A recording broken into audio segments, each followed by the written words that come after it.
మే మహాభాగ్యం. అగ్గి చూసి తొక్కినా కాలుతుంది, చూడక తొక్కినా కాలుతుంది. మనం చేసే పురుగు మందులు కొట్టడం వల్ల మనకు తెలిసి చేసినా తెలియక చేసినా పాపం వస్తుంది. మరి ఈ విధంగా పంచపత్ర కషాయము, అగ్ని ఆశ్రయము ప్రతి ఒక్కరూ కూడా తయారు చేసుకోగలుగుతారు సులభదాయకంగా. చేసుకోలేని వారికి మన గోశాలలో అందుబాటులో ఉంటుంది. మనం ప్రతిరోజు ఈ ప్రక్రియ చేస్తున్నాము. ఎరిబుచ్చకాయలు, ఉమ్మెత్తాకు అన్ని రకాల మరి ఆకులు వేసి తయారు చేస్తున్నాము.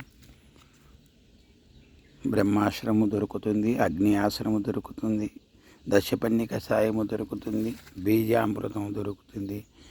అన్నీ మన ఆర్గానిక్ పద్ధతిలో చేసిన కషాయాలన్నీ మన గోశాల దగ్గర తయారు చేస్తున్నాము. అన్ని దేశవాళీ ఆవులు, ఒంగోలు నాటు రకాలే. ఆ గోమూత్రము ఆ పేడతోనే చేస్తున్నాము.